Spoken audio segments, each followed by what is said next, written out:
आइए बच्चों, आज हम रस का छठवां यानी कुल 9 रस होते हैं, 9 प्रकार के आपको रस के बारे में बताएंगे, जिसमें 5 इसके पहले हम बता चुके हैं। आज छठा रस यानी विभत्स रस के बारे में बताएंगे कि विभत्स रस होता क्या है और ये कहाँ उत्पन्न होता है, कैसी स्थिति में उत्पन्न होता है, किसे देखकर ये रस उत्पन्न होता है, इसके बारे में आज हम डिटेल्स आपको बताएंगे।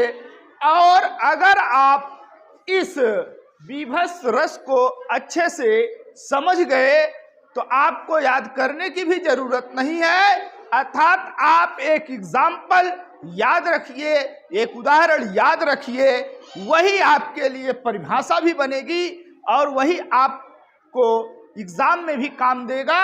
अर्थात आप इसको एक बार समझिए और समझ करके उसका उत्तर आप अपने से लिखने की कोशिश कीजिए।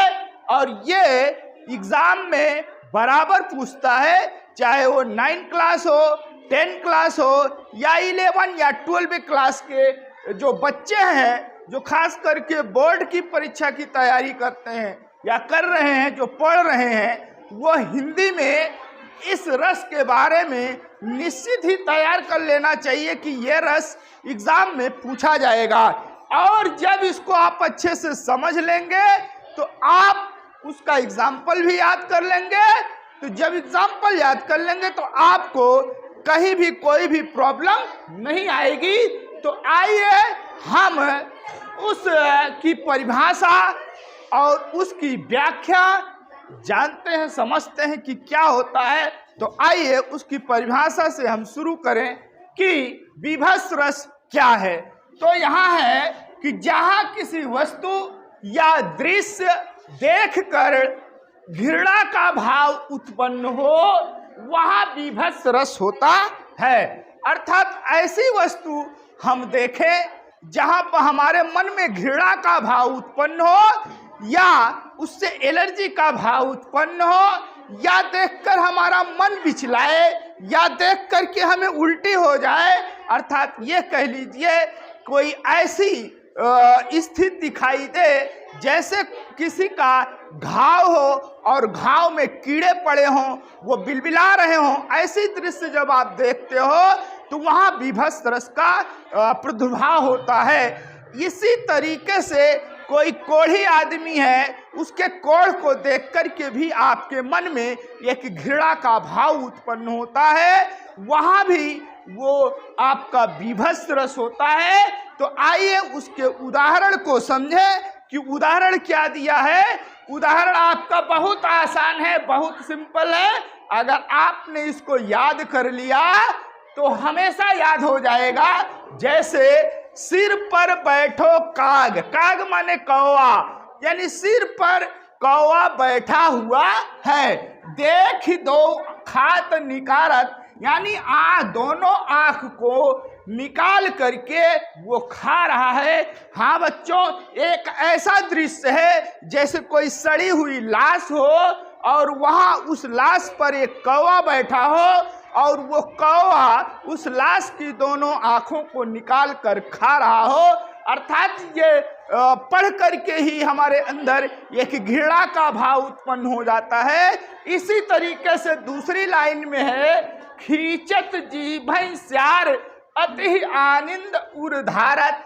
अर्थात जो सियार है वो जो आपकी बॉडी है, यानी मरी हुई बॉडी लाश है, उसकी जीभ को खींच करके खा रहा है और उसको खाने से उसके उर में अत्यधिक आनंद की प्राप्ति हो रही है।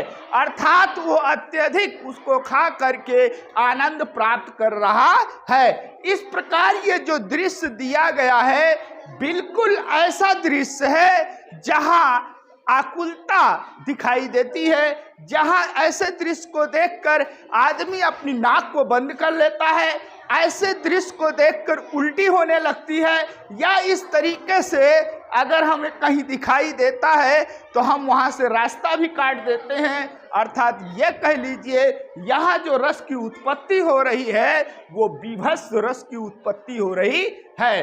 तो आइए उसके या उसके अंगों के बारे में जाने कि उसका स्थायी भाव क्या है।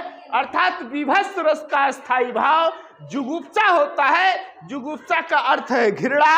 दूसरा, आलंबन विभाव की बात करें तो कोई वस्तु, चरित्र, घटना या विचार जिससे घृणा उत्पन्न हो रहा हो वो आपका आलंबन विभाव होता है। जैसे यहाँ एक मरी हुई लाश, यहाँ एक लाश है, उस लाश को देखकर हमारे अंदर घृणा उत्पन्न हो रही है तो वो हमारा आलंबन विभाव होता है। उसी तरीके से उद्दीपन विभाव की बात करें तो सड़न होगी, यहाँ गंदगी होगी, बदबू होगी, आदि तरह से जो वहाँ पर उद्दीप्त हो रहा है वो हमारा उद्दीपन विभाव कहलाता है। अनुभाव की बात करें तो आंखें मीच लेना अर्थात आंखें बंद कर लेना, उल्टी होना, आकुलता होना आदि कई तरह से हमारे अंदर उद्दीपन विभाव जागृत होंगे। संचारी भाव की बात करें तो हमने बताया था कि जो संचारी भाव होता है वो एक साथ कई संचारी भाव उमड़ते हैं, खत्म होते हैं, फिर उमड़ते हैं, फिर खत्म होते हैं। इसी प्रकार से जो संचारी भाव है वो उकाई आना अर्थात उल्टी आना, उसी तरीके से अप्रसन्नता आदि, जहां अप्रसन्नता दिखाई दे अर्थात किसी चीज को देख करके व्यक्ति अप्रसन्न हो जाए उसी को हम अप्रसन्नता कहते हैं। अर्थात जो हमारा संचारी भाव है वो विभत्स रस में इसी प्रकार से दिखाई देता है। इस प्रकार से बच्चों हमारे चैनल को सब्सक्राइब, लाइक और शेयर जरूर कीजिए।